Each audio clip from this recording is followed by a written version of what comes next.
What's up, everybody? This is Presto CorporalNosaj. and you are listening to episode 85 of the Nintendads Podcast. 4 years! 4 years. This is our 4-year anniversary episode. We are out of our terrible twos, but in my experience, that doesn't mean that we're safe. We're ready to go to kindergarten. Yeah. Just about. Sometimes our humor that lines up. Yeah, this is our 4-year anniversary episode. If you have been following us for a long time, take a shot. You know that our anniversary episodes, we usually like to reminisce about the past year. This year has been absolutely stacked with ridiculous amounts of good games. Tom, what's up? Welcome in. This year has been stacked with crazy amounts of good games. And we usually talk about some of the things we've done, some of our favorite episodes, but this episode is going to be pretty much exclusively dedicated to talking about all the games we played this year, all our favorites. We streamed a lot of different games this year. And there were a lot of good ones. I know you guys played a lot. Happy birthday, Presto. Oh, thank you, sir. Yes, I am a little bit older than 4. The pictures, the faces just disappeared on Facebook. No. There we go. That darn Discord causing trouble as usual. Yeah, so we'll talk about a lot of our favorite games. Dare I say we will name a game of the year? Is it even possible this year? There's so many games. But first, as always, Corporal, what are you drinking? Black raspberry LaCroix. Oh, you got me excited for a second. I was like, black raspberry, that sounds delicious, but it's just LaCroix. Happy birthday to the channel. Thank you, Tom. Shout out TS Villa. Everybody listening. Tri-Kingdom on the Twitch side says that you're an old ass. Speak up! I finally tracked this down. I've had them before, but there's a brewery called Urban Artifact. Let's see if I can get it in focus there. This episode is not sponsored. Sponsor us. Urban Artifact is a brewery. I don't even know where they're out of. I think they're out of Pennsylvania. But they basically specialize in fruit and sour beers. Oh my God, they're out of Cincinnati. I didn't know that. Them and Rheingeist are like two of my favorite. I guess I'm an Ohio beer fan. That sounds weird. But yeah, Urban Artifact. They make sours. They make fruit beers. Really good stuff. This is the cranberry one that I'm having. Delicious things. This is going to be a big old question. But Corporal, what are you playing recently? Because this whole episode is basically going to be a giant version of this question. What are we playing? But what are you playing lately? Like in the last week or two? Obviously Mario Wonder. Stardew Valley, because you're always playing Stardew Valley. That's what me and the missus do. Because this bright light is making me look like I'm a ghost. I need to Jesus. Hero, thank you for the shares, my friend. There we go. Okay, now I don't look like I'm dying. No, you still do. But I've been playing this newer game called Bravery and Greed.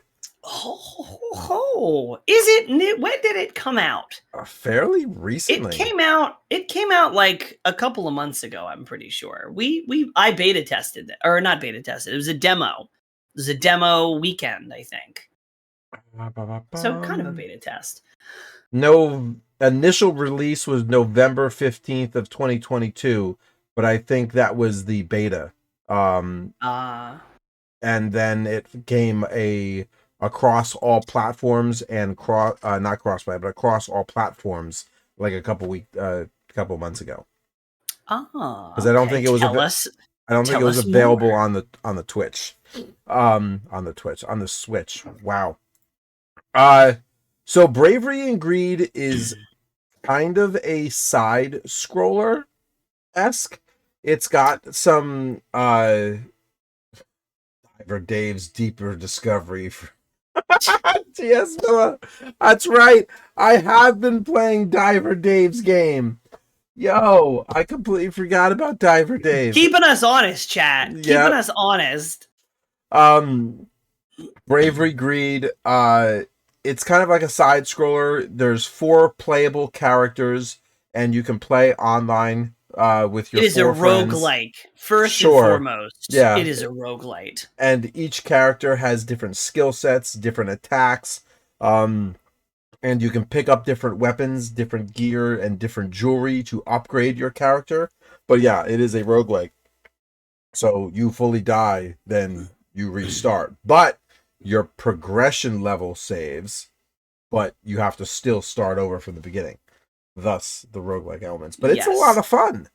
It is very fun because the reason why this episode is a week or 2 late is because Corporal was here in this very room, and we were actually playing this game in person, and I gotta say, this is a local co-op game.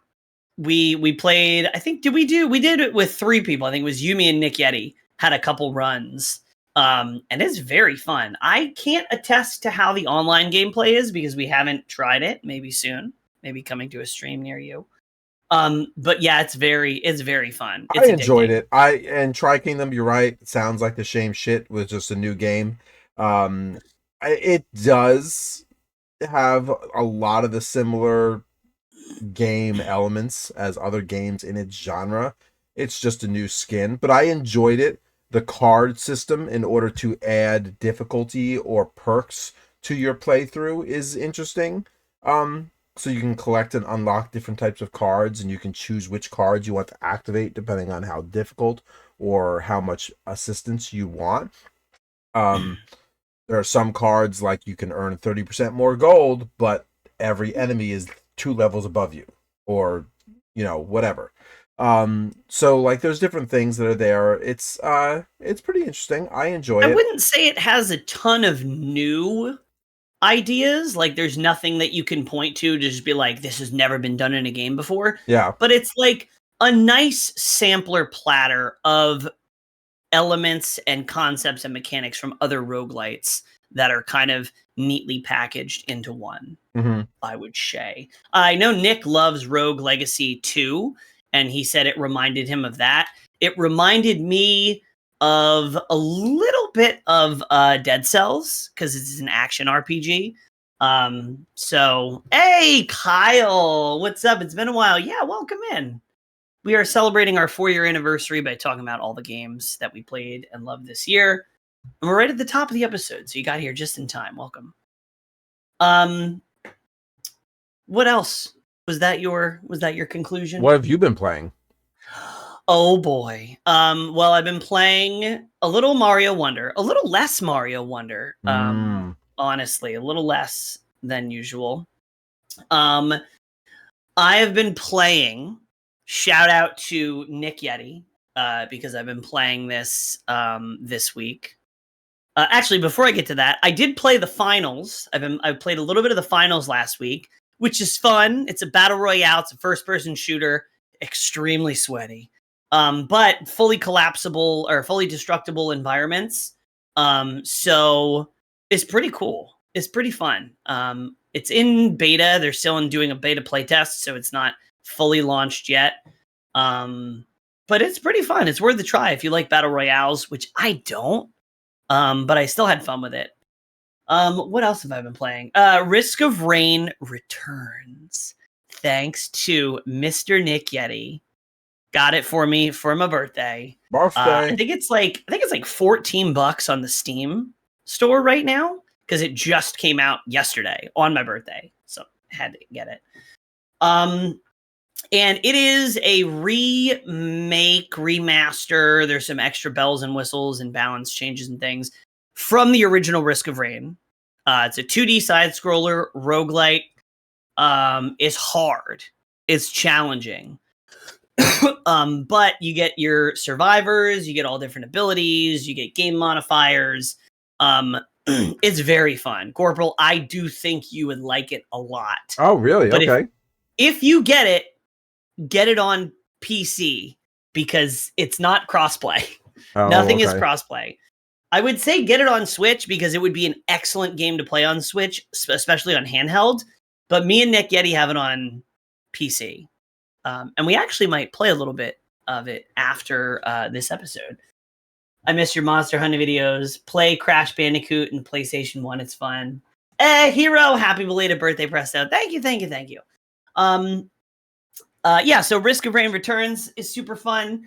And earlier today, so I've had very, very, very, very sliver, maybe half an hour of hands-on with Nickelodeon All-Star Brawl 2. Thank you, Game Mill, for hooking me up. You can take the Presto out of Smash, but you can't take the Smash out of Presto, I guess.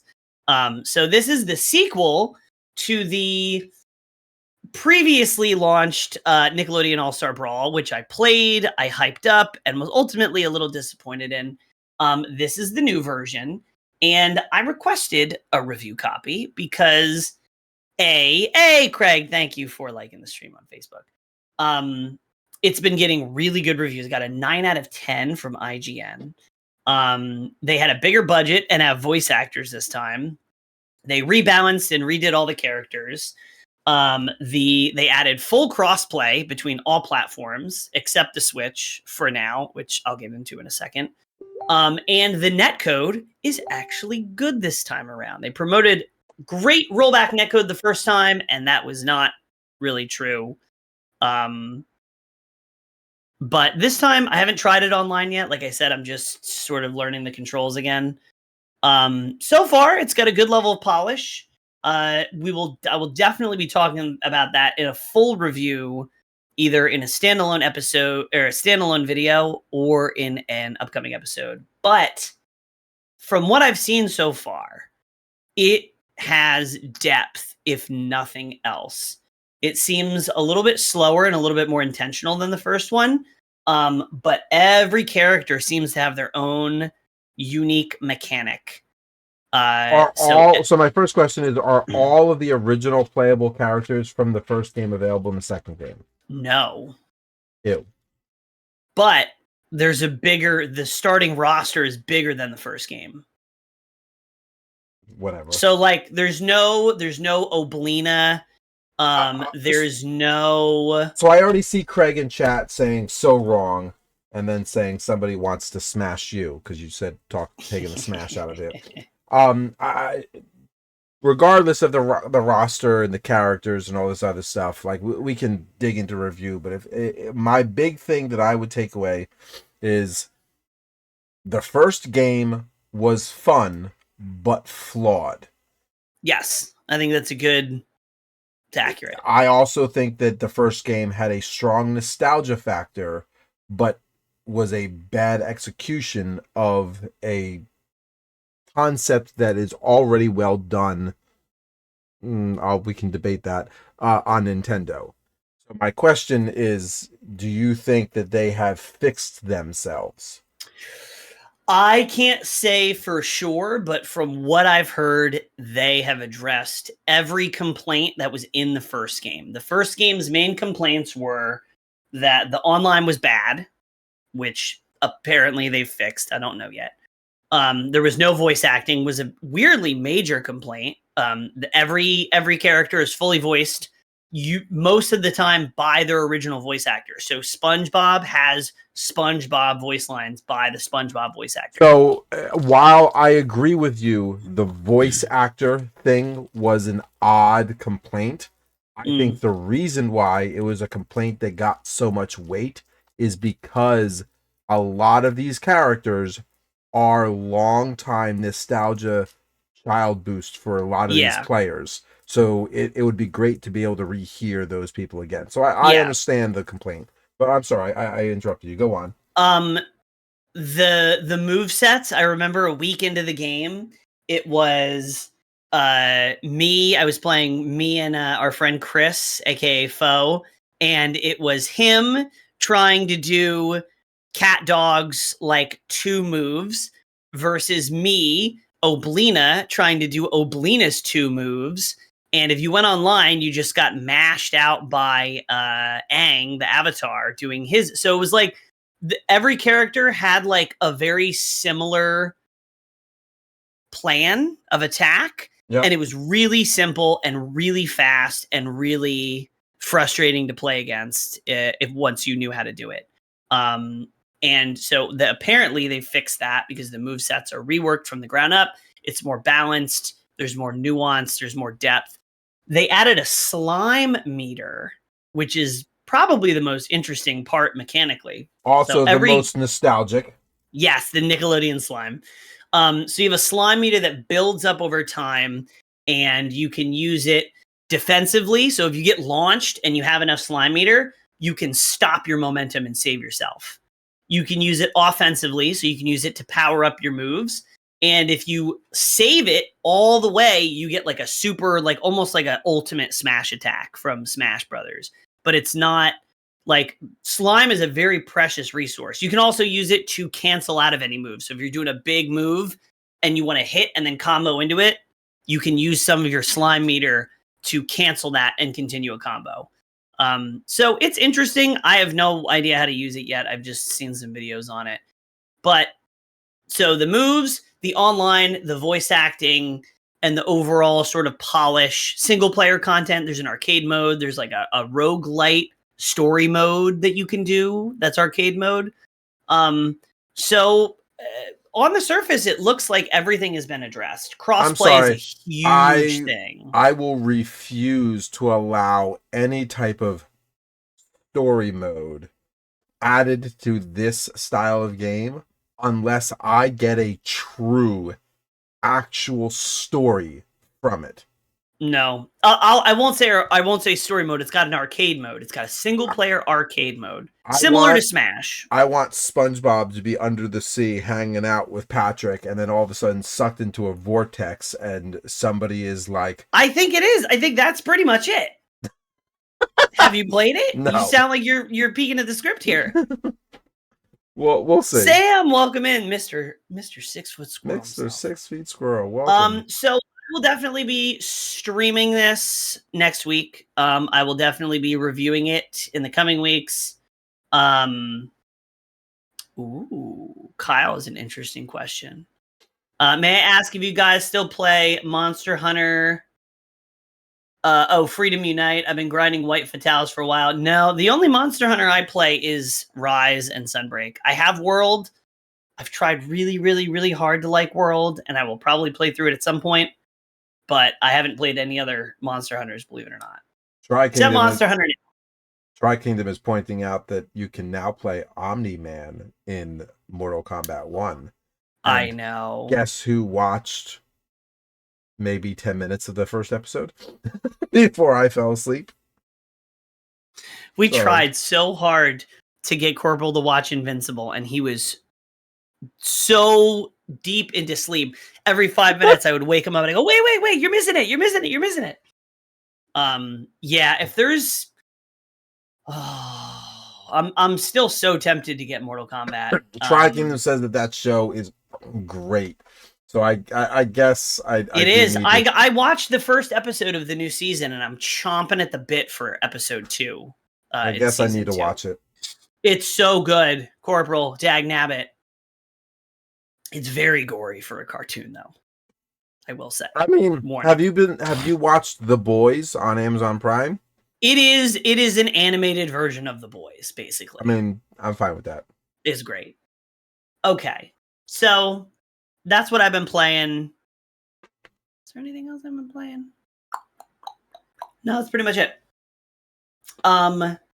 So onward, let's talk about our maybe not most played games, but there was a lot of games that came out this year. Yeah. That's been the theme of like half of our episodes this year is we're just drowning in good games. Our poor backlogs. So we're going to run through, I assembled this list that was basically every game that we have streamed. There may have been one or two random ones here and there that didn't make this list, but this is going to have all the big heavy hitters from this year that you would expect. Some not so big heavy hitters that me or Corporal think deserve to be on this list. Yeah, we're just going to run through them. So number one, we're going to get it out of the way early. Mario Wonder. It's sort of the biggest game that has released recently. What are your thoughts on Mario Wonder? This is still a fresh impression. We haven't done a review or anything. We haven't talked about this in an episode since the game has come out. Try Kingdom says I should come over and watch it on the massive new TV that takes up his entire wall. That sounds like fun. You should do that. That sounds like a good night. I'm probably gonna take you up on that offer because I think that would be fun. I want to say off the bat that this is the Nintendads. I'm honestly kind of disappointed. Oh yeah? I think the game is good. I think there's a lot of new things, but I don't think the game hooks me. I get that. I don't feel super challenged other than that one stupid musical. Well, how far are you in the game? That's besides the point. I don't feel super challenged. And I don't feel hooked. I probably should play it more, and the completionist in me most certainly will. But it is turned into the game that like I'll play with Lady Sage or Sushi Cat while I'm hanging out at home. Actually, Little Red is coming back to the house this weekend, and that'll probably be a good amount of what we do.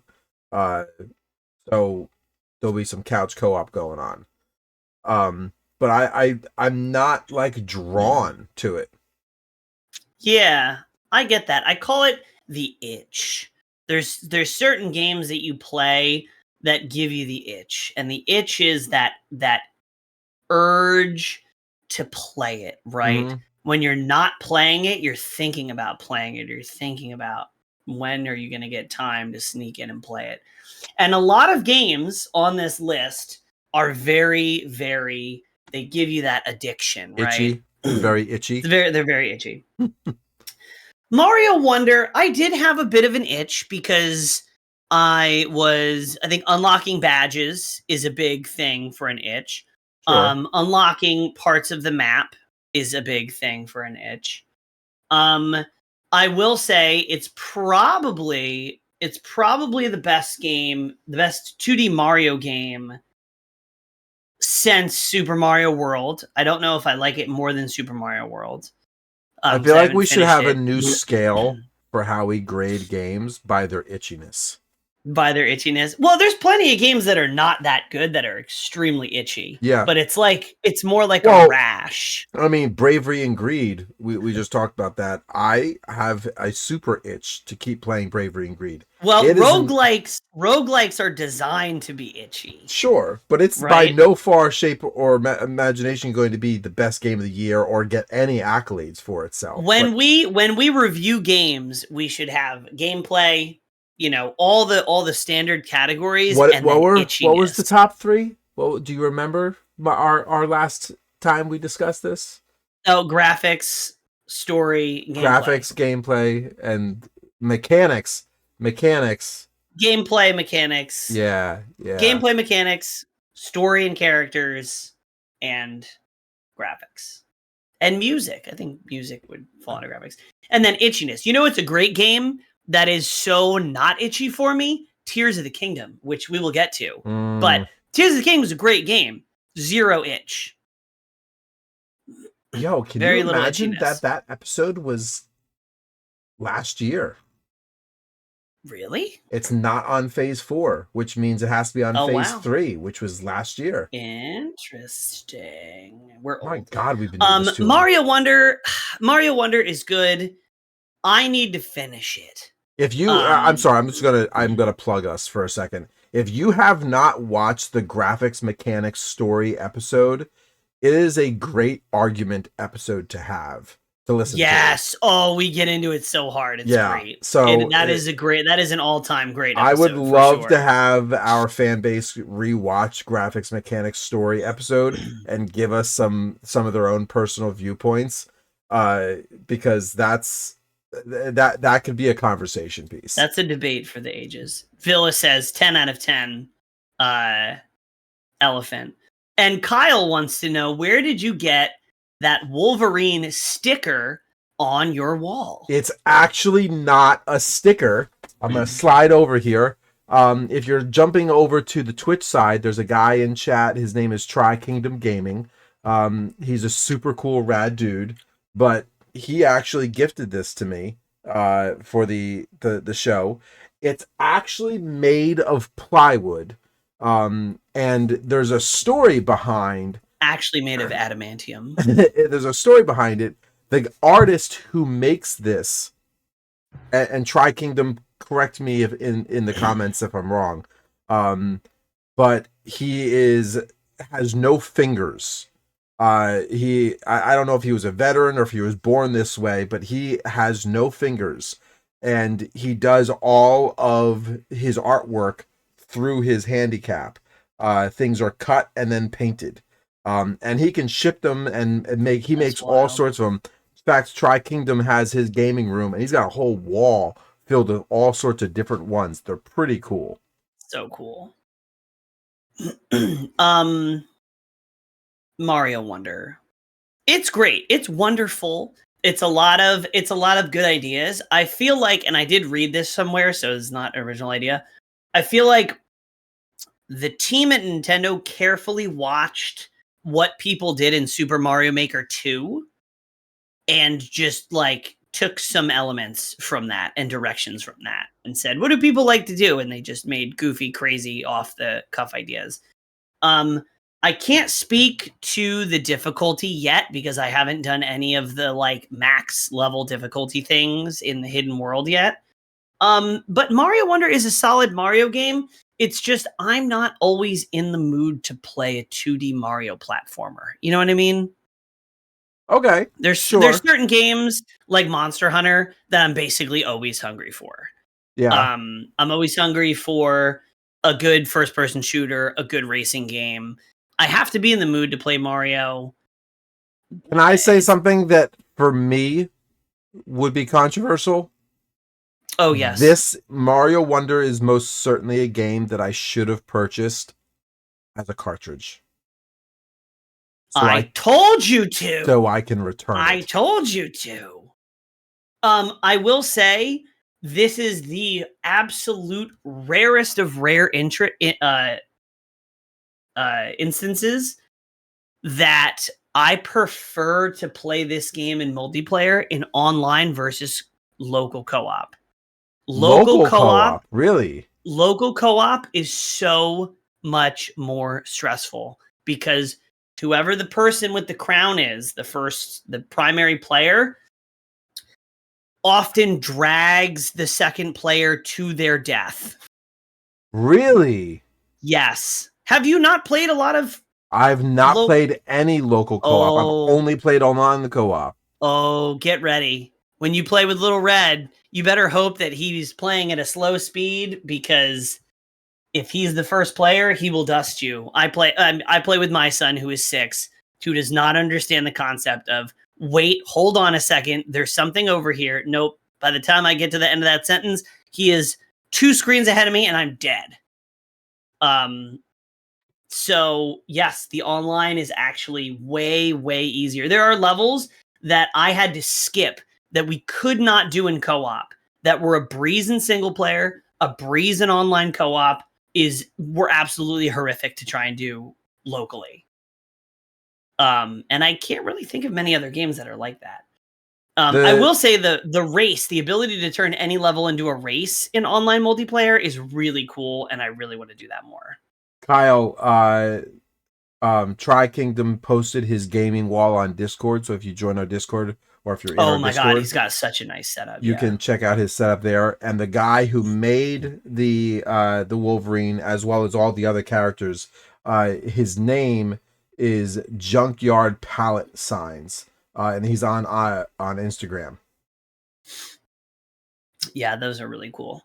Okay, so that's Mario Wonder. Bravery and Greed is on this list, but we just talked about it. Yeah, I moved it to the top of the list just so that we can, mention it again, and that's It's fun. Oh boy, this next game needs no introduction. Is easily going to take Game of the Year from an accolades perspective. The game awards is going to win Game of the Year. It's the biggest. It's the most popular. It is Baldur's Gate 3. This, you start. You start, because I feel like you've played a lot more of this game than me. So, Baldur's Gate 3, if you don't know, takes a lot of inspiration from the tabletop analog Dungeons and Dragons game. You pick a character, you design that character, you design what race that character is, what gender that character is. You can design how big, small, or hairy your genitalia are, and then you can decide whether or not your character is a fighter or a spellcaster or a thief, or if he's an orc or a goblin or an elf. It's Dungeons and Dragons 5th edition. Yes. The video game. It's basically Dungeons and Dragons in a video game is what it is. And then as you do things, it's a turn-based game, so you roll your dice to decide whether or not you're able to make attacks or how well your attacks are, and then your opponent does the same. But there's an overarching story that is unfolded through your actions, and you get to choose every one of your actions. Whether you choose to steal or kill or save or be deceitful, like everything that you could think of doing, the game will provide an outcome for your choice. Because of that, there is so much of an infinite play. You could choose to play good, or you could choose to play dirty, or you could choose to play deceitful, or however you want. I'm going to check out that guy's Instagram. Thank you. Yeah, Junkyard Palette Signs. So anyway, Baldur's Gate has an infinite playability, and it is totally worth being able to play. And because of its infinite playability, I think, and its diversity of character choices, I think it opens it up for a very broad group of people to pick up this game and enjoy it, if you can get over the turn-based style of the game. Yeah. I love this game. I love this game. Probably the reason that I haven't played more of it, I'm still in Act 1, is this game is as dense as it comes. It is pretty much, I would say, the exact opposite of Mario Wonder. Mario Wonder, you can pick up, not remember what level you were on, not remember anything, and you can play Mario Wonder for 5 or 10 minutes and make progress and have a little fun. Baldur's Gate 3 is, if you only have 10 minutes, it's not worth it to pick up, like to sit down and play. You need a chunk of time. You need to remember what you were doing, because every single choice that you make matters. And it feels really good to make those choices. It feels really good to fail sometimes, because it can be funnier. Often the story gets more interesting when you don't get the outcome you want, because everything is a dice roll. So if I'm trying to convince the NPC that I didn't steal the thing, but I did steal the thing, I have to roll for that. And I might get it, I might not get it. They might try to fight me. They might try to take me to bed. They might put me in jail. Like, anything can happen. It's so fun, but it is dense. It is to get from one section to another. If you get into combat takes a long time. If you get into a conversation, you got to weigh your options. You got to pay attention. So it is not a lightweight game, but that doesn't mean that it's not pound for pound the best game that's come out this year. I will say that because I've seen some people on Twitch where they're trying to get a certain result, they roll their dice and they don't get it, and they're disappointed that they don't get it, so they'll go back and replay that same position because they've saved beforehand.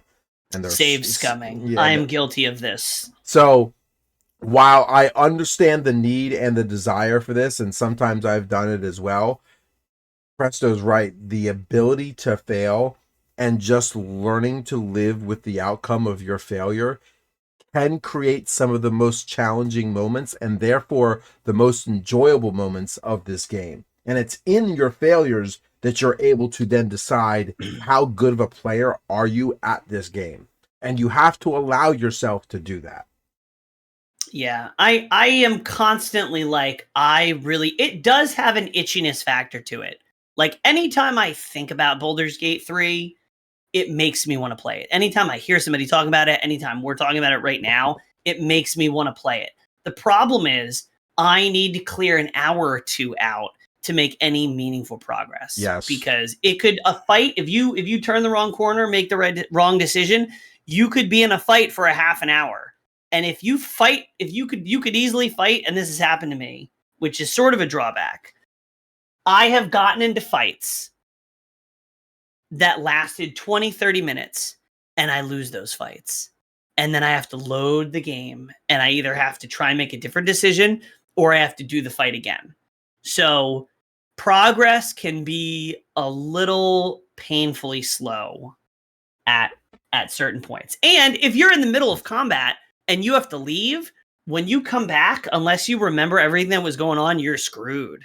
Like, you're not, like, there's a lot going on. It's a heavy ass game. It's one of the biggest downfalls of drawbacks, is what I was trying to say, of D&D itself. Like, you need time to invest into play. Yes, exactly.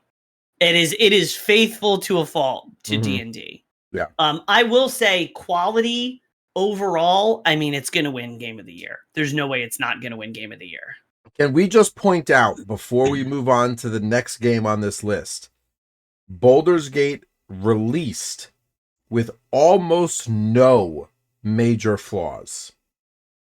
Yeah, it released in a very, and very in this solid, day and age, solid state. Having a large title game release without having to wait 3 months or even a year before the game is actually fixed properly is a big thing.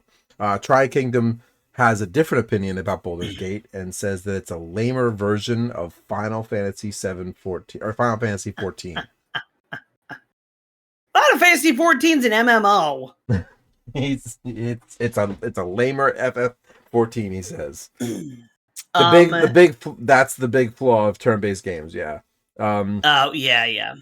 So next up on the list is not a game that came out this year, but a game that got a huge game-changing update and DLC, and that is Cyberpunk 2077. It needed this update in order to be considered a good game.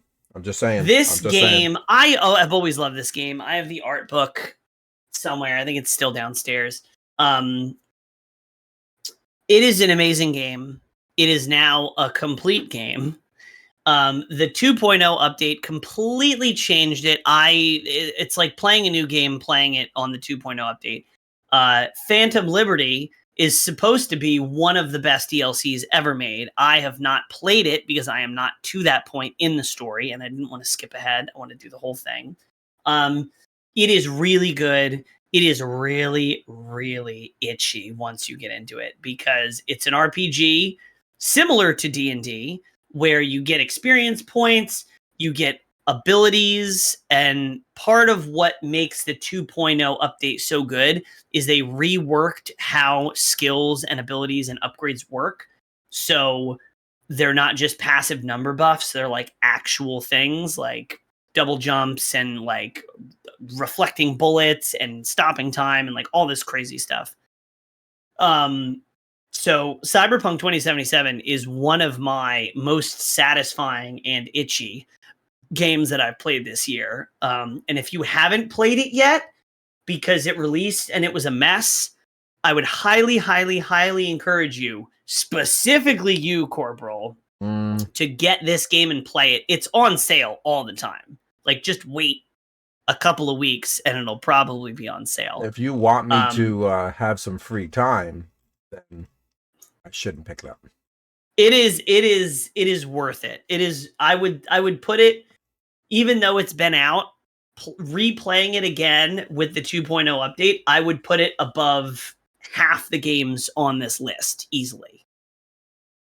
The last time that we made a post in our Discord about Baldur's Gate 3 was 2 months ago. August 3rd. That's 2 months ago. Yep. That's sad.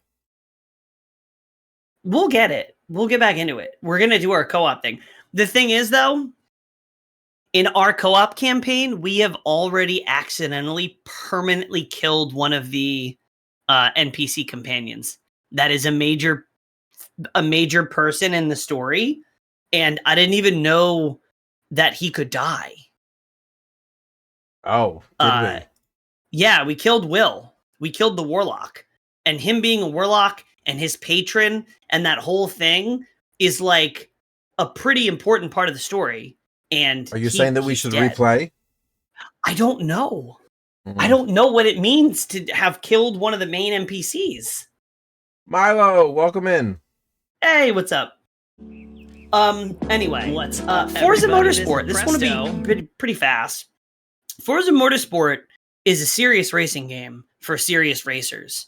And when you play it on a wheel, Corporal, you played it at my house on the wheel. It is the most realistic racing game that I've played. It's not quite Assetto Corsa or iRacing levels of sweaty sim, but it is worth playing, especially if you have a wheel. If you like track racing, Forza Motorsport is your jam. It is good. This is another one that is itchy when I'm in the mood for it, but like it's very specific, right? You're track driving. It's track racing. It's not Horizon 5. It's not exploring the map and driving dune buggies and doing crazy burnouts. It is track racing. No, it is can I shave off a couple seconds from my last lap by taking this corner a little tighter? That's the game. The online is sort of a mess because you spend 20 minutes qualifying and getting ready for this big race. And if you get T-boned in the first turn, you're in last place, probably for the rest of the race. So that kind of sucks. That was pretty discouraging. And there's a whole safety rating system and all that. But just like Ronald Reagan, once you get hit, your reputation is tarnished forever. So Forza Motorsport, super fun for track racing. Highly recommend it if that's your jam. That was like the best use of my shirt. Gonna say. So the next game on this list, I challenge you to say it all continuously without stopping, stuttering, or making a mistake. Without searching it. I don't know it off the top of my head. You should. Teenage Mutant Ninja Turtles Shredder's Revenge Dimension Shell Shock DLC. Whoa. Thank you, Tribute Games and Dottie Moo, for providing us with a review copy of this DLC. Yes. This was a good one. It was. This was a really good one. So, and we did a quick review episode on this. Teenage Mutant Ninja Turtles by itself is a great game. But this DLC just like its game's predecessor, Street Fighter, Streets of Rage. Streets of Rage, Mr. I can't think of the DLC. Mr. X Nightmare. Yes. There it is. Streets of Rage, Mr. X Nightmare DLC that came out. Really revolutionarily changed that game and made it almost a whole new game. What they did for Teenage Mutant Ninja Turtle Shredder's Revenge Shell Shock DLC changed what you can do in this game, added new characters game, added new levels to this game, added a roguelike element to it. I think it is a great, you come home from work and you just want to plop down on the couch and just veg and grind. This is a good game.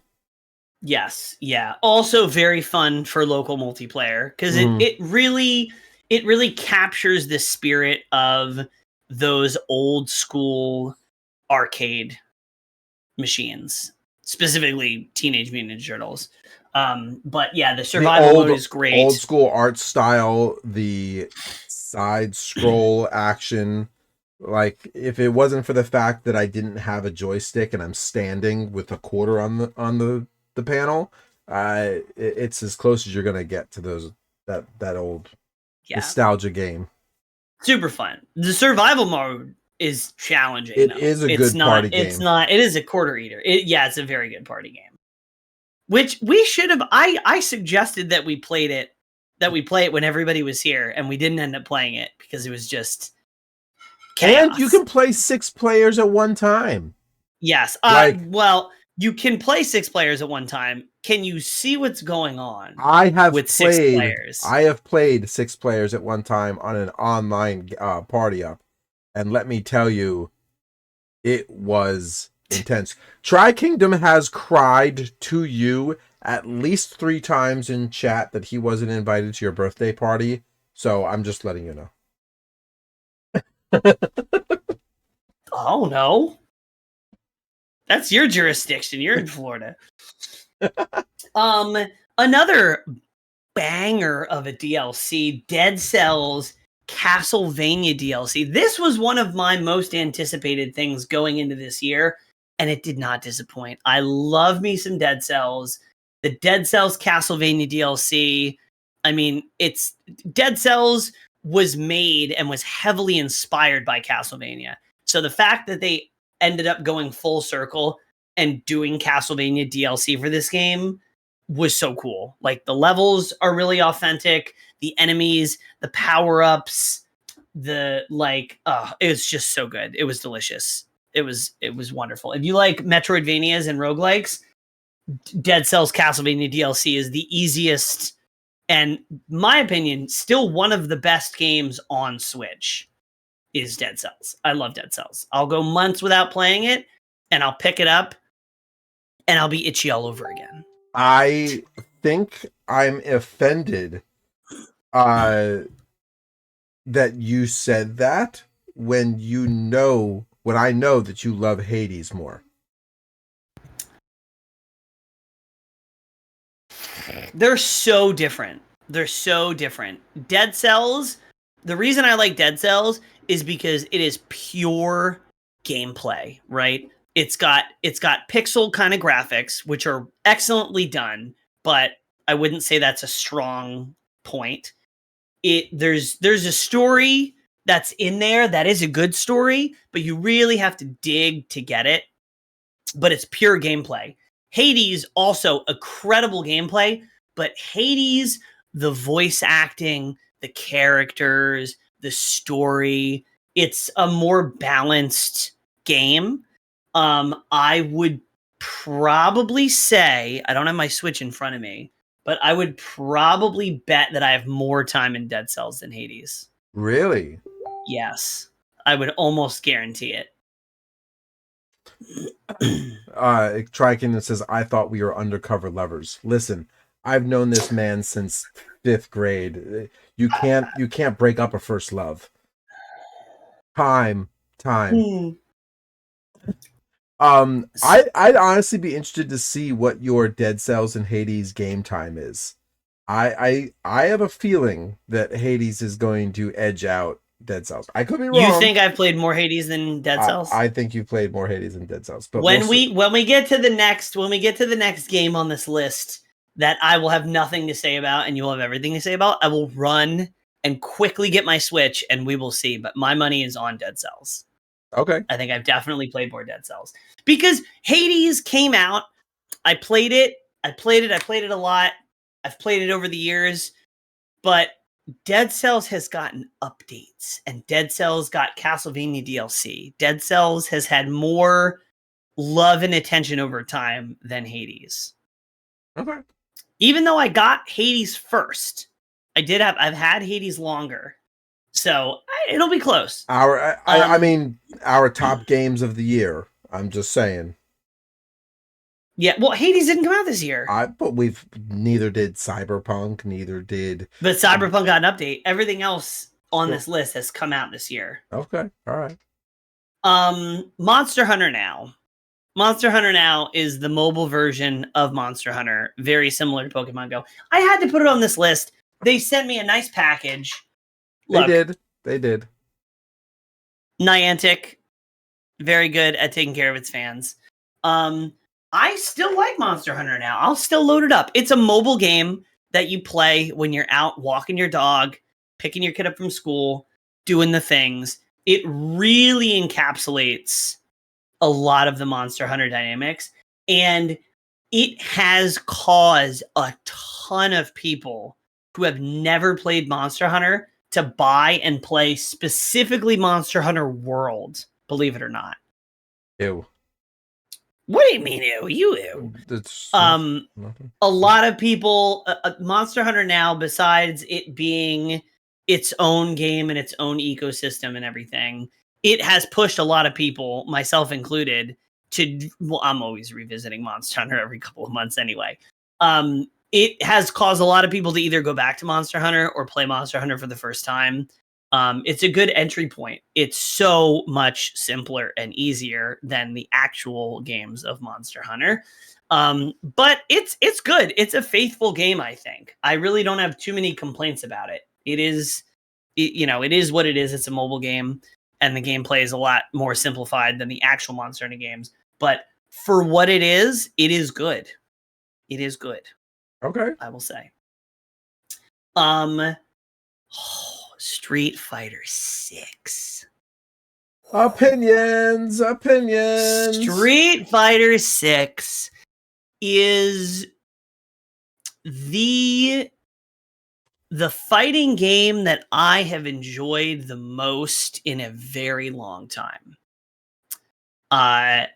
It is the modern control scheme has allowed me to really get into it and improve at it. The mechanics and the drive meter and everything that they added into the game as the new mechanics have been really, really fun and allowed for creativity. And I've played with Tri-Kingdom a whole bunch. I've played a lot of Street Fighter 6. It has the itchiness factor. It has the progression in that I've seen myself improve.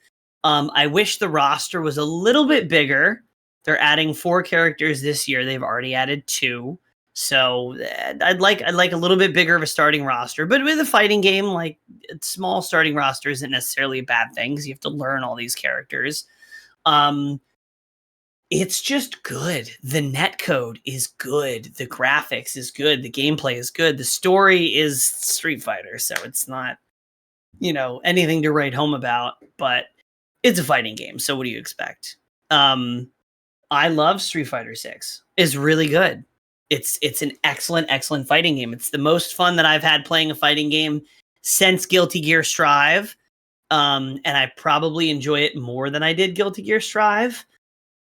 I really can't think of another fighting game that I've been more into at launch other than Super Smash Brothers, because that's its own. Super Smash Brothers Ultimate was like a religious thing for me. And if they did another Smash, I don't know if I would be as excited because Nintendo has officially sullied their reputation as far as I'm concerned when it comes to producing Smash games that are functional in all the features that they advertise. But Street Fighter 6 is the fighting game that I've been the most into from launch in a long time. It might be the only game on this list that I have not had to uninstall and reinstall to make room for other games. Because a lot of these games are big and they take up a lot of space, and I'm constantly having to shuffle them around to make room. And Street Fighter 6, I do not think has left my hard drive since it came out. What's AKI? Aki, that's the latest character that came out. She's a psychopath. The one that's coming out on November 11th? No, she's been out for a month or two. She's been out. October 11th, maybe? Yeah, that sounds right. She may have been out.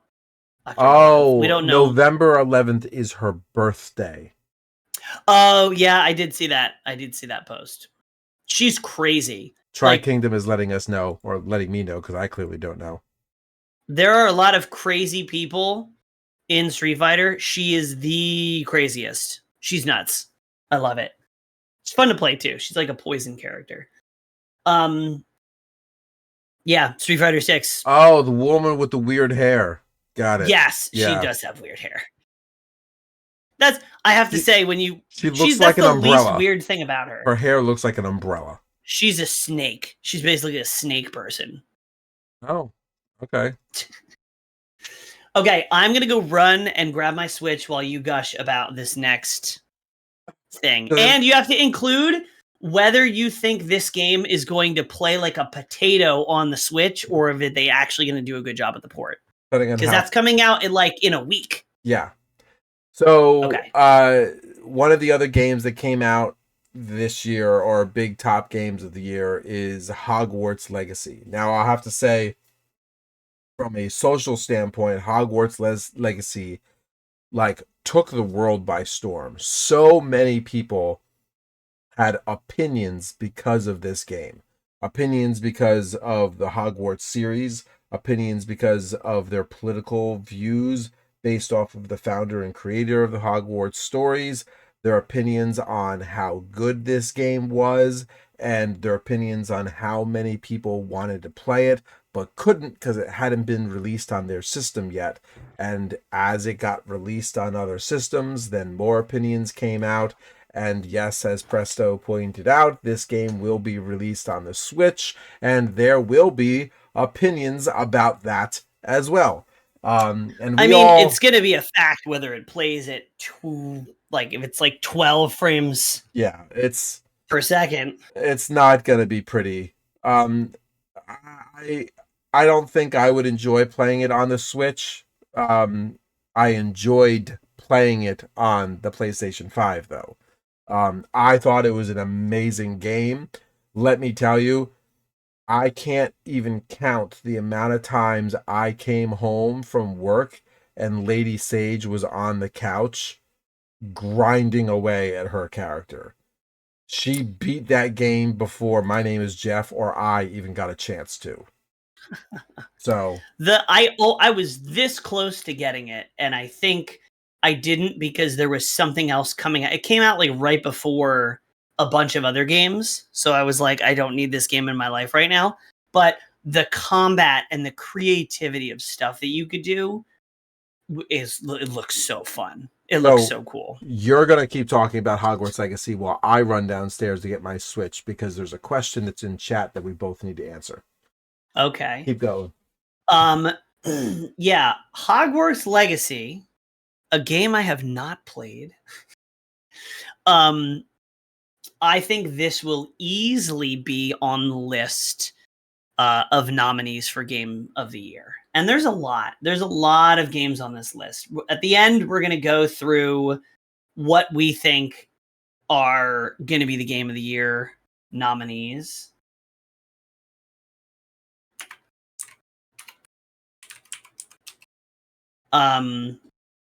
But I think this easily is going to be on the nominees list. It has to be. It was one of the biggest games of this year. I was just saying how I think this is going to be easily nominated for Game of the Year. It's not going to get it. Hogwarts Legacy. Okay. I it's going to be that. nominated. Baldur's Gate is going to win, but it's going to be nominated. It has to be. It sold so well. It did so well. You just ruined the side quest, but go on. I know. I said we're going to go over what we think are going to be the nominees. Go on. Also, Dead Cells is 1, 2, 3 games ahead of Hades on my Switch. Really? Yeah, Dead Cells is ahead of it. I don't know if you're able to see this, but I'm turning the Switch on for the first time since Bravery and Greed. It's still playing. I haven't even had a chance to. All right, so the side quest that we're being forced down is what game have you dumped the most time into overall? On the Switch? Well, we can answer this on the Switch or not, but the Switch tells me, so I can filter it that way. So it's the easiest one. Do I even need to answer this? Oh, I should have. If you don't know what my most played game on the Switch is, do you even know me? Everyone who has ever watched our show should know what my most played game on the Switch is. You should know. It shouldn't be a question. It should be a fact. For you, it's Monster Hunter. Yes, it is. I have more time in the Monster Hunter Rise demo than Dead Cells and Hades. As he steps away, disrespect. Yeah, my top 3 are Monster Hunter Rise, Super Smash Bros. Ultimate, and Splatoon 2. Believe it or not. Splatoon 3 is right behind Splatoon 2, followed by Streets of Rage 4. Minecraft and Mario Odyssey are mixed in there, but those are my son playing it, not me. Now I have to say that all again because Corporal stepped So the away. one thing about the Nintendo Switch is it tracks your time per console, not per account. So I had to run downstairs to go grab my other Switch, which has the majority of my gameplay on it. Yo, Fate Maker, thank you for liking the stream. What's up? I was just saying, my most played game is obviously Monster Hunter, followed by Smash Ultimate and Splatoon 2. Then Splatoon 3, then Streets of Rage 4. So depending on which console you're going to use... You can't use the new console. You've had it for like a couple of months. My most used game on my original console is Legend of Zelda Breath of the Wild, followed up by Monster Hunter Rise, and then Pokemon Scarlet, and then Stardew Valley. What? Monster Hunter's number 2? Yeah. That is genuinely surprising to me. So, on the new console, it's Stardew Valley and then Tears of the Kingdom. So, okay, strong Zelda representation for sure. All right, moving down on this list because we're only about halfway through the list, but some of these are gonna be much faster. Bomb Rush Cyberfunk, not Cyberpunk, Cyberfunk. Bomb Rush Cyberfunk is the spiritual successor to Jet Set Radio, and I think is probably this might be the most underrated game on this list. Bomb Rush Cyberfunk,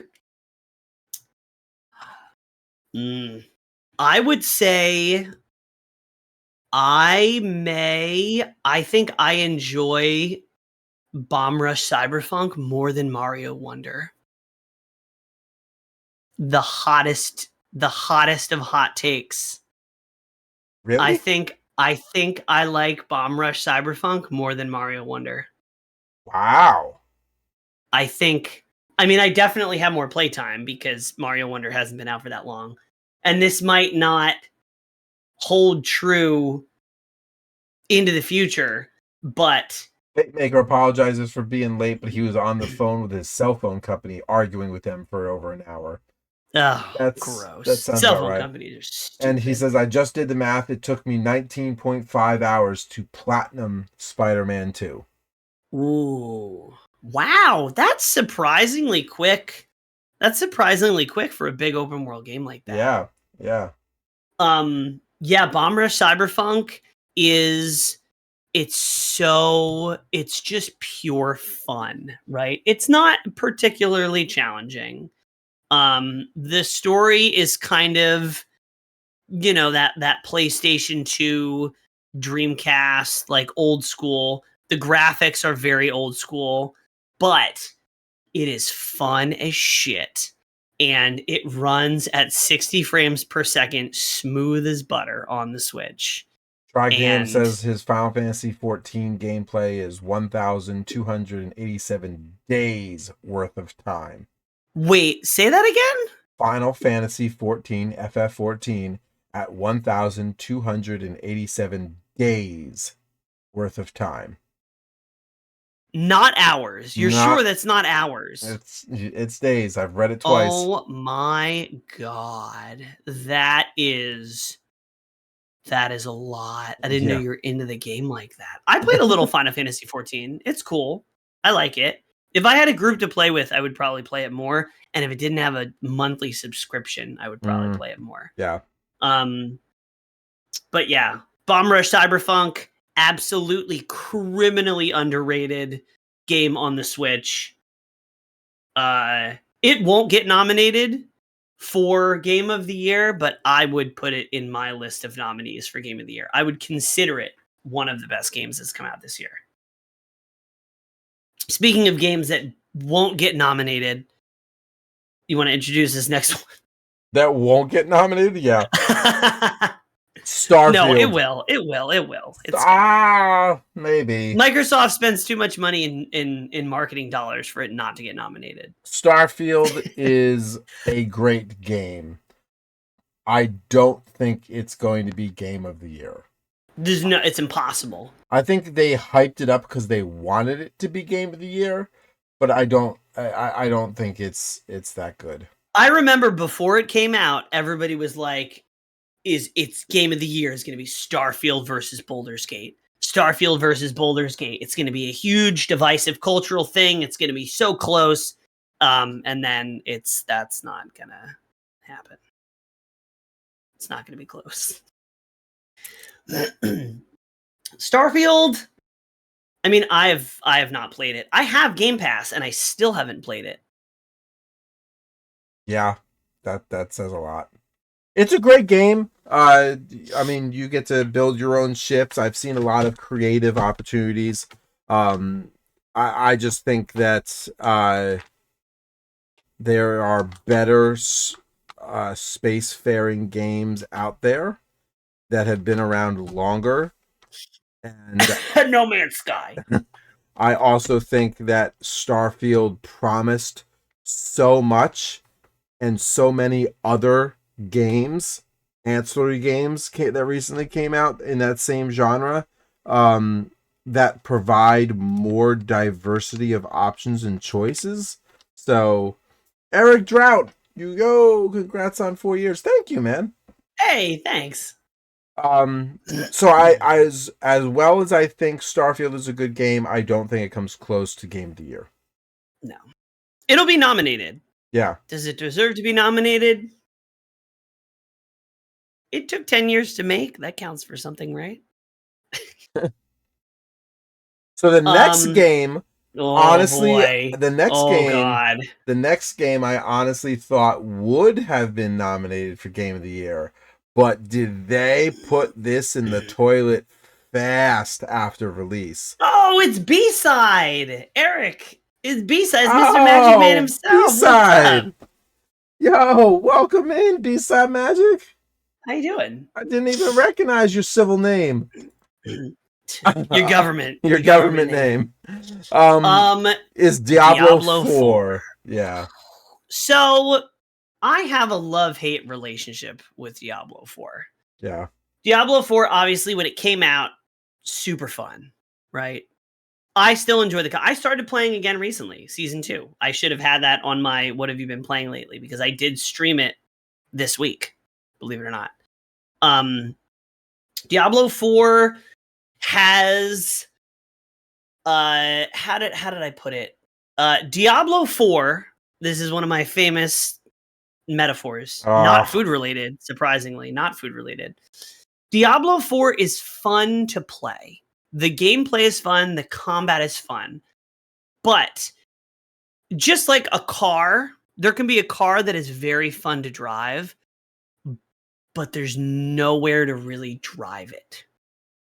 You can only drive around, no matter how fun a car is to drive, if you can only drive it in a parking lot, then the experience is limited. And I feel like that is how I feel about Diablo 4. It's fun, but they shipped it not really in a complete state, not following up on the end game content or the depth or a lot of things that they promised.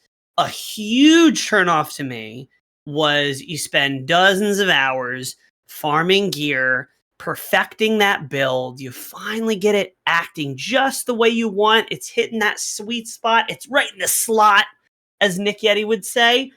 And then Blizzard comes along and goes, "Are you having fun?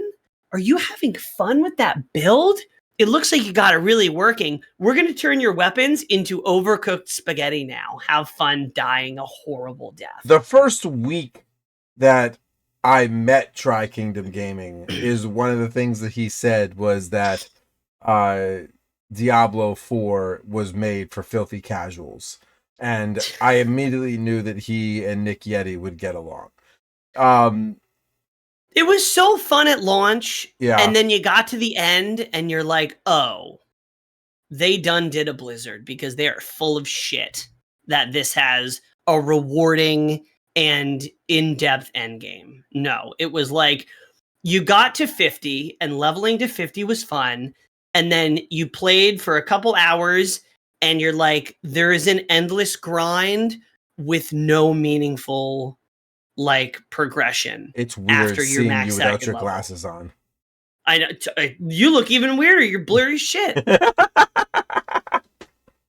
You're so old. Happy birthday. They have since added some quality of life changes. They're starting to add end game bosses. People are starting to take a second look at the game. I think just like Diablo 3, this game will be worth it and will be a full game in a year or in a couple seasons, I think. But my optimism is tainted by the fact that they said they are going to offer annual expansion packs. And that is the biggest thing from me being hopeful about investing more time and energy into this game, because there is no way in hell that they are going to sell me a $70 game that's half baked and then try to sell me a $40 DLC expansion a year later when they still haven't finished cooking the first course. That's not going to happen for me. They need to put some serious effort into it, and they need to fix it, and they need to bring it to where it should have been at launch, and then some for me even to consider looking at DLC. They screwed the pooch with the season pass cost and rewards. Max out the season pass and still can't afford a single item in the store. No, the season pass was stupid from the start. I looked at the season pass and I was like, oh, they're just cosmetics? No, not interested, even remotely. I don't know why a $70 game has a paid battle pass. That shouldn't be a thing either. That's called greed. Not bravery. Just greed. Not bravery, just greed. Diablo 4, I think, ultimately will be a nominee, but there's no somebody will go to jail if it wins Game of the Year. Okay, sure. It's not. Speaking of crying, The next game on this list, which probably will get nominated for Game of the Year, and controversially probably doesn't deserve to be there, is Legend of Zelda Tears of the Kingdom. Whoa, I didn't realize you poured an entire bottle of hot sauce into your opinions on this game, because that is a spicy take. I am a huge Zelda fan, and I love me some Zelda. I especially love me some Tears of the Kingdom, and I still haven't finished playing the game. But I can tell you that I don't know if they added enough to make it to be Game of the Year. If Tears of the Kingdom had come out and Breath of the Wild had never come out, then I think Tears of the Kingdom would get Game of the Year. Okay, sure. Or at least be a serious contender. Yep. But a lot of it was built on Breath of the Wild. It was a technical feat that they got all the new systems and all the new stuff running smoothly on this potato that is now 6 years old. Mm-hmm. It is a technical feat. They incorporated a lot of interesting ideas, a lot of cool mechanics.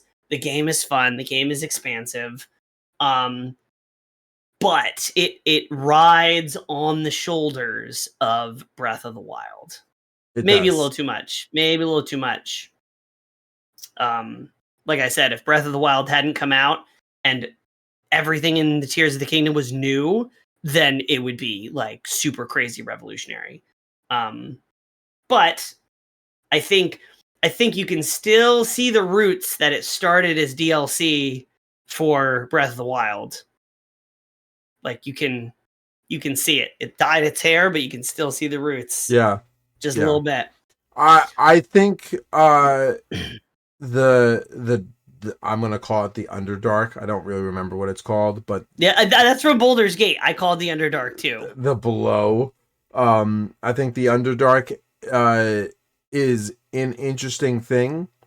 My problem when it comes to games that are a predecessor that then add a layer to the map, they then have to change aspects of the terrain in order to make that option available.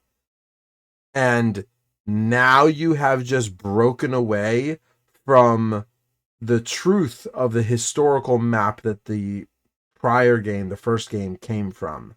And for a guy who spent so much ridiculous amount of hours into playing Breath of the Wild and how much I would know that map, I can see the terrain differences and these other aspects that, like, I don't remember it being like that here in this location.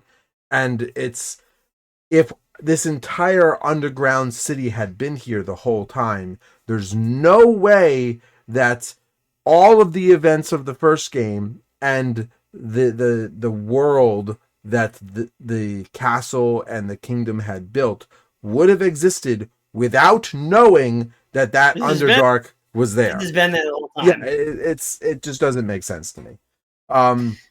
But with that being said, the Underdark being added, cool. The sky level being added, cool. Even some of the sticky mechanics. 6 Feet Squirrel, I'm here. Woo! Yeah, welcome in. He's over on Twitch. Even some of the sticky mechanics so that you can build different things is really cool and adds depth. But they made the sticky mechanics to build things such a priority of gameplay that it almost became... It does feel a little forced in some sections. Yeah, like, I don't want to do it this way. Don't tell me what to do. And it's because of that, and because I'm such a diehard that, like, I'm there's no way that this would have happened without that have being known before. Like, it's a great game. I just don't know if it's Game of the Year. Nominee. It's a nominee for sure. Raven's Watch. So this was a game that we got early access to. Yep. And it is a roguelite. It is early access. When we got access to it, it had one level and one first boss. It has since added, I think I played one new character. They might have added two new characters by now. They've added two new characters since when you and I first got our hands on it. And they did add another new level, which I have not played yet. But it's fun. It is definitely one to watch for the future. It's still in early access. So if you're interested in it, go check it out. Hades also was in early access for a long time. So it is a roguelite. It kind of goes around like dark mythologies. So there's like dark Geppetto. And I love the idea that Little Red Riding Hood transforms into a werewolf. First off, I'm a huge werewolf fan, and the entire twist of that childhood story, Little Red Riding Hood, sweet little innocent girl, fights off darkness in the forest, but then turns into the very thing which she feared, the werewolf. I think that's beautiful. It's got good story. It's got a lot of original stuff. The soundtrack and the sound design I think is really, really good. It's one that you want to play with headphones on. Like I said, it's still early, but I would get it if you like roguelikes. It's a slower paced roguelike compared to like Hades or Dead Cells. But it's challenging. It does get hectic. Oh, it gets really hard, especially in co-op multiplayer. Kingdom, you couldn't have pegged me harder. He just goes, so I assume that you're Team Jacob. It just totally called me out. Yes, yeah. Here's one that I think is a sleeper on this list that we haven't talked about in a very long time. Wild Hearts. Yo, if you liked Monster Hunter, I'm not saying that Wild Hearts is better than Monster Hunter, but if you liked Monster Hunter, then you really need to give Wild Hearts a go. Wild Hearts was very fun. I think it was a very solid first entry because Monster Hunter has been around for 20 years. This was EA's first swing at the Monster Hunter genre. Shoutouts to EA. EA creators are up there. They gave us review copies of this game. Wild Hearts was definitely fun. A lot of good original ideas. Unfortunately, they've discontinued support for it already. This game will not be getting bounce patches. This game will not be getting updates. It's sad. I feel like it deserved a little more. I think it sold well. It released in a borderline unacceptable state on PC. I will say that. I didn't have too many problems with it on PC, but a lot of people, it was basically unplayable on PC for the first, 2 weeks. But it's fun. We had a lot of fun playing it. It's very fun in co-op. The monster design is some of the best monster designs I've seen, that I would say challenge some of the Monster Hunter monster designs. But a little short-lived. They canceled it. They canceled support for it. I don't think we're going to get a second one based on that they just dropped the support for it. Unfortunate. I would have loved to see the ideas and concept in Wild Hearts refined and then released again. If there was a Wild Hearts 2, I would definitely play it. I don't think there's going to be. I do not think there's going to be. We can hope. We can hope. I would be excited if they announced Wild Hearts 2. I would be excited if they announced DLC for Wild Hearts. I think it's a shame that they created Wild Hearts and they added so much to it, and then they're like, "No, we're taking away support." And I think the only reason that happened is because they didn't get enough people interested into it. I mean, that's the thing is Monster Hunter type games have a pretty steep learning curve, which I think was a little less steep in Wild Hearts because they had actually had weapon tutorials and things. That was definitely a high point of it. But it's a slow burn. Like Monster Hunter wasn't a super popular game in the West, especially, which was, I think, the target market for Wild Hearts. It took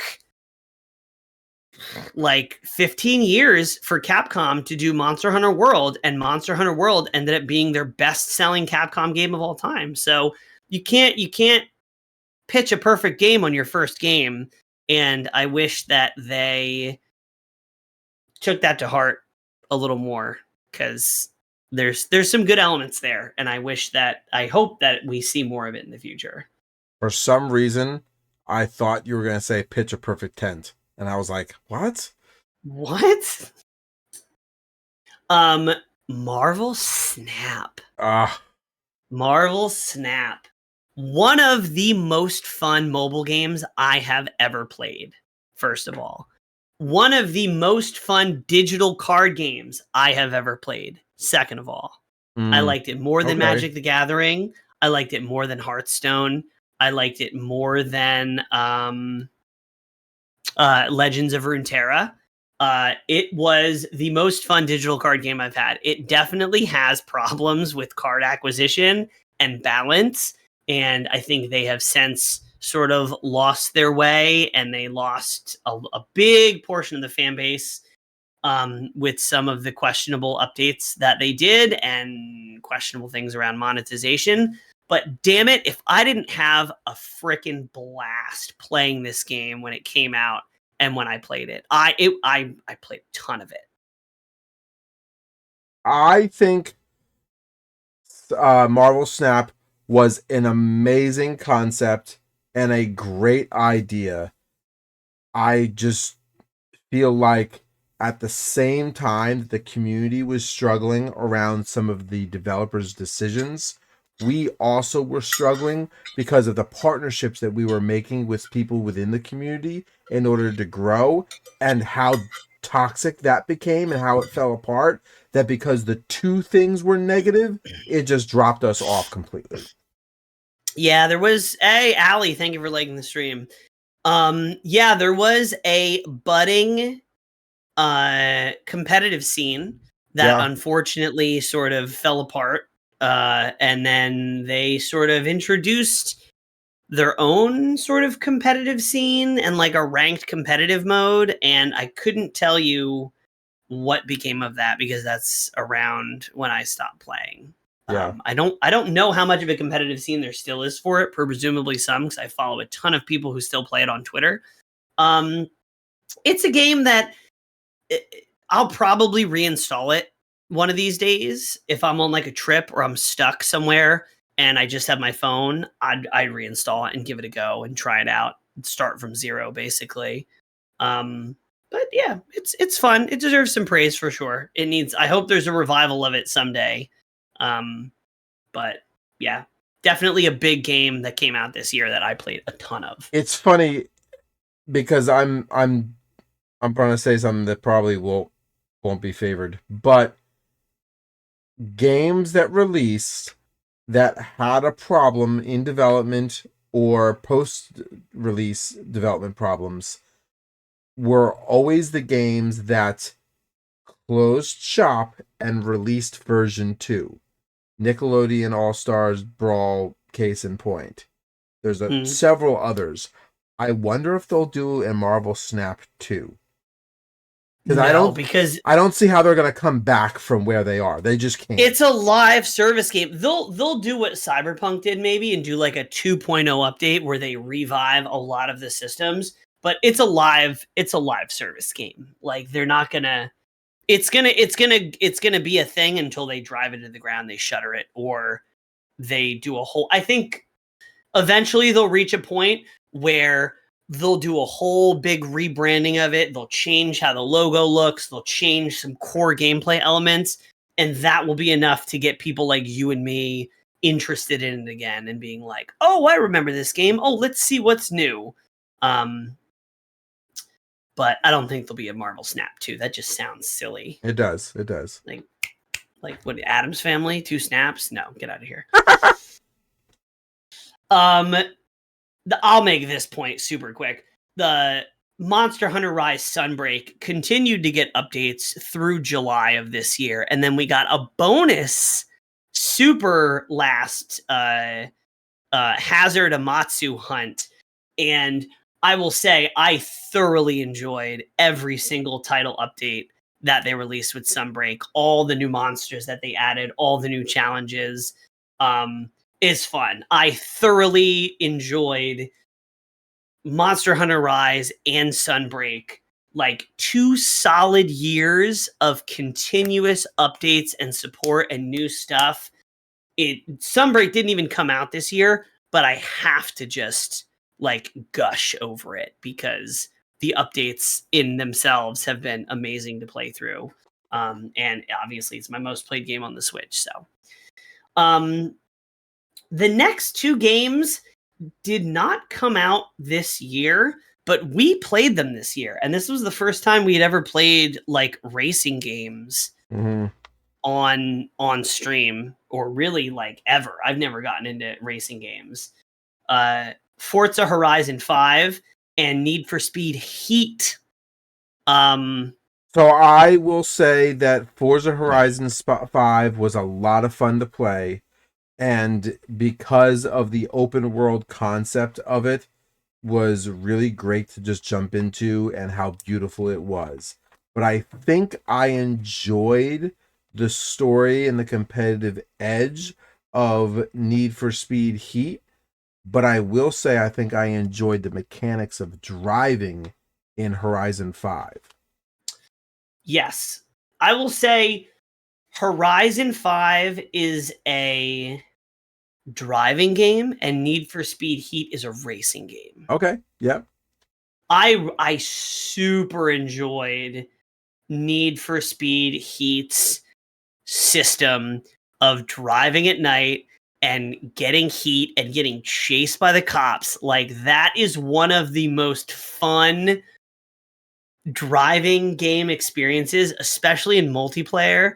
I remember, I think it was you, me, and Fate running from the cops, trying to coordinate, trying to make it to a safe house. It's such a, like, it makes me want to play it again just talking about it. It was I think so you're just too busy fun. reliving your nostalgia of my father chasing you. I am very nostalgic for Bernie chasing me down. It's excitement and danger all rolled into one. Yeah, for I totally agree. Horizon, I think, is a better driving game. I enjoy the mechanics more. My perfect game would be the world of Horizon and the driving mechanics of Horizon and the car variety of Horizon with Need for Speed's Heat's like game structure of like racing by day and then getting arrested by night. Ooh, you got some good questions. So before I go any further on to the end of the episode, I just want to point out that I recently got the opportunity to get a bunch of stickers for the Nintendads. I got a bunch of the large and a bunch of the super small. I got them too. So when I was in New Jersey, I gave a bunch to Presto. I'd like our fan base. We are 4 years in. If somebody really wants a sticker, Y'all deserve stickers. Reach out to me privately. I've got I think this is the 1/2 inch and the 1 inch. Maybe it's 2 inch. I don't know. Maybe it's 1.5 inches. That's what she said. I've got stickers. They've got the Nintendads the logo on them. Ooh, so shiny. Yes. These are so shiny. So if you're interested in stickers, I'd love to be able to give back to our community and those who have helped get us this far. We've had 4 years of being able to entertain you guys, and we hopefully for 4 more years. So feel free to message me privately and we can work out ways that you can get stickers. The Sticker Man. You should know what. let Not answering that, Craig. let's burn through these side quests because this is also competing for the longest episode ever. So, side question. You got a question? It's a side question. Side question of the day. I couldn't come up with one, so I've got 3. I'll let you go run down this list how you want to go at it. What is your favorite game to play off stream? Monster Hunter, or am I restricted to the games on this list? I meant to stick to the games on this list, but okay, whatever. I would say either Street Fighter or Cyberpunk. Okay. From this list. I would love to be able to play more Baldur's Gate with you, and I think I would have more fun if we weren't restricted to the timeline of a stream. So I think that would be a good one for you and I to do off stream. But my personal favorite game to play off stream from this list is probably Zelda or Hogwarts Legacy. Okay. You know what? I'll throw in Bomb Rush Cyberpunk on this list because that was not very popular to stream and it's not particularly interesting to watch on stream. But Bomb Rush Cyberpunk is just a cool game to just like chill with. Fate Maker in chat over on Twitch, his favorite game to play off stream is Disney Speedstorm. Ooh, that wasn't even we didn't on this list. Yeah. Disney Speedstorm is fun to play. I am discouraged by the ability to pay for a faster car. Okay. That discourages me. If you and I race and I spend $20 and you spend $0, I'm going to beat you in a race. I'm going to have a significant advantage. And that, I don't like that. I don't like that at all. But it is a good game. It's a fun racer for sure. I can't wait for Xbox to launch Baldur's Gate 3 so that they can finally do the cross-platform patch.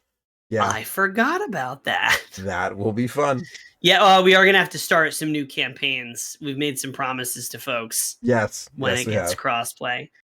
All right. What are you looking forward to in the next 4 years of gaming? Next Monster Hunter. Next question. Jesus. You have a problem. Easy. Such an easy question. I am holding out so hard, but not getting my hopes up that the mystery game that will sell millions of copies that's going to come out before March is the new Monster Hunter. I'm fully expecting it not to be. And I'm also half expecting it to be a Monster Hunter anthology of like GU and Freedom Unite and Frontier HD remake, and I will get it and play it on stream and love it. But there will be a new Monster Hunter that comes out in the next 4 years. And that's what I am most excited about. And a new Switch. A new Switch is another thing in the next 4 years. New Monster Hunter, new Switch. For me, what I'm looking forward the most coming out of the next 4 years of gaming is, sure, you mentioned a new Switch. I'd be interested to see where the Nintendo universe goes with a new console. But for me, I think the biggest thing I'm most excited for is where the VR space goes in gaming. Yes.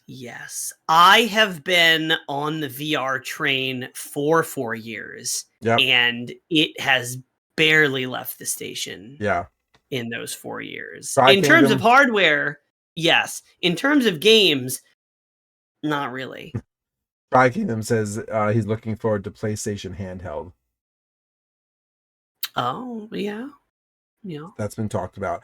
Before I go on to the next side quest, just so that I can button up some loose ends. Fate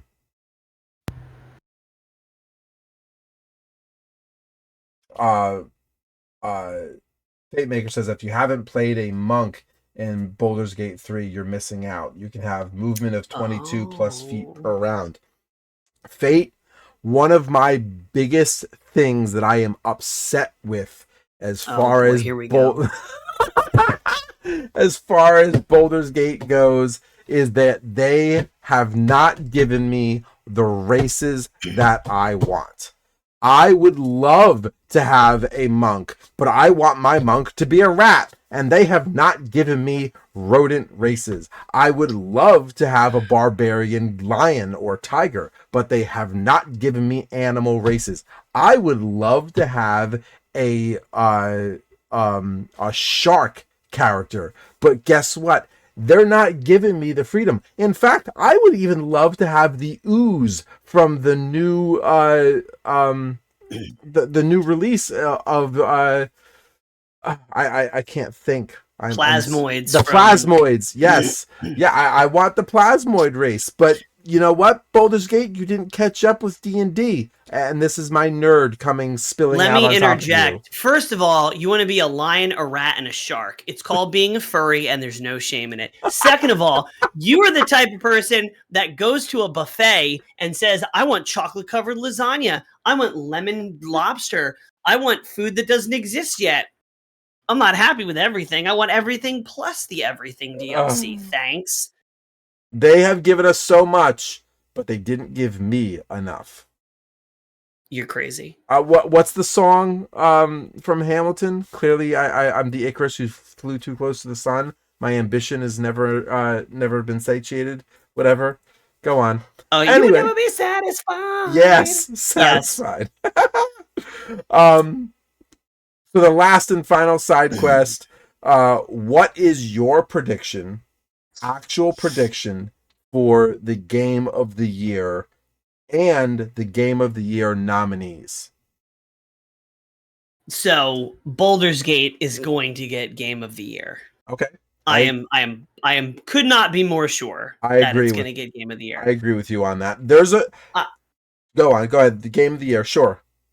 I think the nominees will be Mario Wonder, Baldur's Gate 3. Yep. Diablo 4, maybe.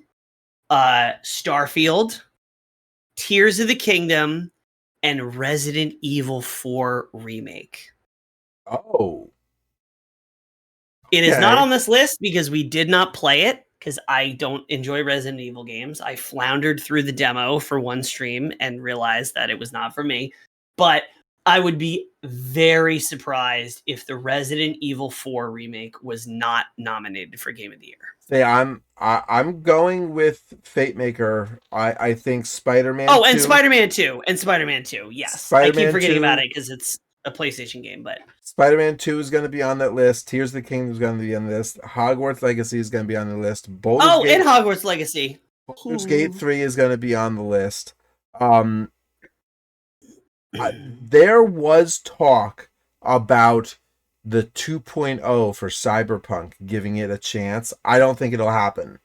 Well, the DLC, yeah, it would be Phantom Liberty, but I don't think DLC can win. I don't think it can either. So, but quality is there, but it is DLC. That's not fair. I agree with you though. I think the winner is going to be Baldur's Gate 3. Yes.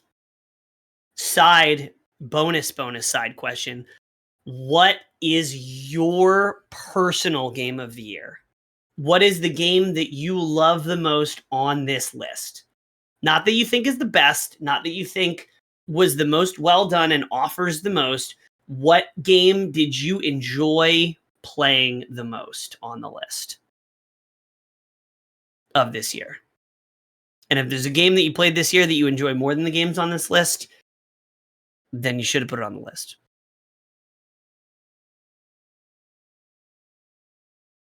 I have been thinking about this since we started writing the notes for this a month ago. Yeah. And I think for me it's Street Fighter 6. I think for me it's Street Fighter 6. When I look at all of these games, I really enjoyed Cyberpunk 2.0. I really enjoyed Bomb Rush Cyberpunk. But I think Street Fighter 6 I've probably played the most of, and I enjoy it. I think it's Street Fighter 6 for me. Apparently Starfield isn't even close at the moment. I agree with that not being on the list. I think it could, but I don't think if there were any games that were going to get omitted from being nominees, I think it would be Diablo 4 And is the Starfield. absolute lowest, and then Starfield. I feel like Starfield has to get nominated. Mortal Kombat 1 should be on our list as far as what's on this thing. Oh, I didn't play it. I haven't played it. Tri-Kingdom also goes, I want a fighting game on that list. Street Fighter 6. The thing is, fighting games never get nominated for Game of the Year because despite how popular Street Fighter 6 and Mortal Kombat 1 are, fighting games are still so niche as a category. And Diablo 4 and Starfield won't be on the list. Fate Maker agrees with you. I think if any of them are going to be cut, if there's a limit to how many you can have, those will be the two that will be cut. And I think it's Diablo gets cut first and Starfield gets cut second. I'll be honest with you. I am having a passion crisis right now with Bravery and Greed because I'm enjoying it so much. There's no way Bravery and Greed is your... I don't think it's my personal game of the year, but I'm really enjoying the game. Really? I might really have to get it. But I'm nervous about how the online's going to play. I'd buy it for you for your birthday, just because it's $19. But my point is that I think because I am so jaded that I haven't got a chance to play Baldur's Gate 3, I think if I were to play it more, I would enjoy it more. And I think that would be my game of the year. Okay. I also agree with that. I think if I had more time to play Baldur's Gate, let's not forget that Diablo, Street Fighter, and Baldur's Gate 3 all came out in a very short tight window of within a month of each other. Yeah. Within a month of each other. On PC, Baldur's Gate released in early August on PC. It didn't come out until September for PlayStation, which seems like such a long time ago. But I agree, Baldur's Gate 3 has the potential to be my favorite on this list, but I've played so much more Street Fighter 6 that I can't pretend that it's not Street Fighter 6. Okay. All right.